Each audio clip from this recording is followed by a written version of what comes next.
മഹാരാഷ്ട്രയിൽ വാതിലുകളില്ലാത്ത വീടുകളും കാവലാളില്ലാത്ത ഒരു ഗ്രാമവും ശനിദേവന്റെ ശക്തമായ സാന്നിധ്യം അനുഭവപ്പെടുന്ന ഒരു അത്ഭുത ഭൂമി ശനി ശിഗ്നാപൂർ. ഭക്തിയും രഹസ്യവും ഒന്നിക്കുന്ന ശനീശ്വരൻ്റെ അതുല്യ ക്ഷേത്രം. മഹാരാഷ്ട്രയിലെ അഹമ്മദ് നഗർ ജില്ലയിൽ സ്ഥിതി ചെയ്യുന്ന ശനി ശിഗ്നാപൂർ ക്ഷേത്രം ലോകത്തിലെ തന്നെ ഏറ്റവും അപൂർവമായ ശനിക്ഷേത്രങ്ങളിലൊന്നാണ്. ഇവിടെ ശനിദേവനെ വിഗ്രഹരൂപത്തിലല്ല, മറിച്ച് സ്വയംഭൂ ശിലാരൂപത്തിലാണ് ആരാധിക്കുന്നത്. ഐതിഹ്യപ്രകാരം നൂറ്റാണ്ടുകൾക്ക് മുൻപ് ഈ പ്രദേശത്ത് താമസിച്ചിരുന്ന ചില ഇടയന്മാർ ഒരു നദിക്കരയിൽ വലിയ കറുത്ത ശില കാണുകയും കൗതുകത്താൽ ഒരു ഇടയൻ ആ ശിലയെ ദണ്ഡം കൊണ്ട് സ്പർശിച്ചപ്പോൾ അതിൽ നിന്നും രക്തം വരികയും ചെയ്തു.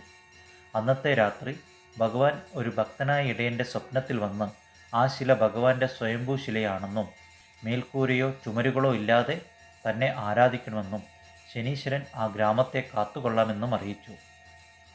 ഏകദേശം 5.5 അടി ഉയരമുള്ള കറുത്ത സ്വയംഭൂ ശിലയാണിത്. ഇന്നും ശനീശ്വരൻ അവിടെ തുറന്ന പ്രാകാരത്തിൽ വസിച്ച് ഗ്രാമത്തെ കാത്തു സംരക്ഷിക്കുന്നു. തുറന്ന ആകാശത്തിന് കീഴിൽ അചഞ്ചലമായ നീതിയുടെ ദൈവം കാവലുള്ളതിനാൽ ഈ ഗ്രാമത്തിൽ വീടുകൾക്കും കടകൾക്കും വാതിലുകളോ പൂട്ടുകളോ ഇല്ല. ഈ ക്ഷേത്രം ഒരു ജാഗ്രതാ ദേവസ്ഥാനമാണെന്ന് വിശ്വസിക്കപ്പെടുന്നു. അതായത് ദേവൻ എപ്പോഴും ഈ ക്ഷേത്രത്തിൽ സജീവമായി വസിച്ച് ഭക്തരുടെ കർമ്മബലങ്ങൾ നേരിട്ട് നിയന്ത്രിക്കുന്നു എന്നാണ് വിശ്വാസം. അതുകൊണ്ട് തന്നെ ഇവിടെ ചെയ്ത പ്രാർത്ഥനകൾക്ക് വേഗത്തിൽ ബലം ലഭിക്കുമെന്നാണ് ഭക്തരുടെ അനുഭവ സാക്ഷ്യങ്ങൾ. ശനിയാഴ്ചകളിലും അമാവാസികളും ഇവിടെ പ്രത്യേക പൂജയും വഴിപാടും നടക്കുന്നു.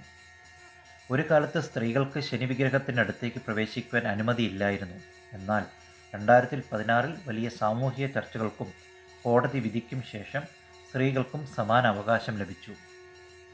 കണ്ടകശനി, ഏഴരശനി, ജന്മശനി തുടങ്ങി ശനിദശാ ദോഷങ്ങൾ അനുഭവിക്കുന്നവർക്ക് ഈ ക്ഷേത്ര ദർശനം അത്യുത്തമമാണ്. ഇവിടെ ഭക്തർക്ക് നേരിട്ട് ഭഗവാന്റെ സ്വയംഭൂ ശിലയിൽ എണ്ണ അഭിഷേകം നടത്തുവാൻ സാധിക്കും. മുൻ ജന്മങ്ങളിലും ഈ ജന്മത്തിലും ചെയ്ത കർമ്മബലങ്ങളാണ് ശനിദോഷമായി വന്നു ഭവിക്കാറ്.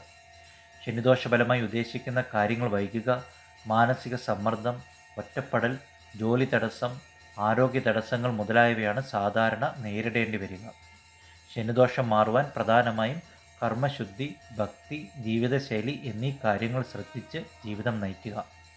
കൂടാതെ ശനിയാഴ്ചകളിൽ ശനിക്ഷേത്ര ദർശനം നടത്തുക. ശനി ദിവസങ്ങളിൽ കറുത്ത എള്ള്, കറുപ്പ് വസ്ത്രം എന്നിവ ദാനം ചെയ്യുക. വൃദ്ധർ, വൈകല്യമുള്ളവർ, തൊഴിലാളികൾ എന്നിവരെ സഹായിക്കുക. ശനിദോഷ കാഠിന്യം അനുഭവിക്കുന്നവർ ശനിയാഴ്ചകളിൽ വ്രതമനുഷ്ഠിക്കുന്നത് ഉത്തമമാണ്. കൂടാതെ ശനി ഭഗവാനെയും ശാസ്താവിനെയും ഭജിക്കുക. ജീവിതശൈലി മാറ്റി സമയം പാലിക്കൽ, കഠിനാധ്വാനം, ക്ഷമ, ഉത്തരവാദിത്തം, ലളിതമായ ജീവിതം ഇവ പാലിച്ചാൽ ശനിദോഷം സ്വയം ശുഭമായി മാറും. ശനിദോഷമെന്നത് ശിക്ഷയല്ല, ജീവിതത്തെ ശുദ്ധീകരിക്കാനുള്ള ഒരു പരീക്ഷണമാണ്. ശനി പഠിപ്പിക്കുന്നത് ക്ഷമ, കഠിനാധ്വാനം, സത്യനിഷ്ഠ, ധർമ്മം എന്നിവയാണ്. ഇവ പാലിച്ചാൽ ശനീശ്വരൻ നമ്മെ രാജാവാക്കി മാറ്റും.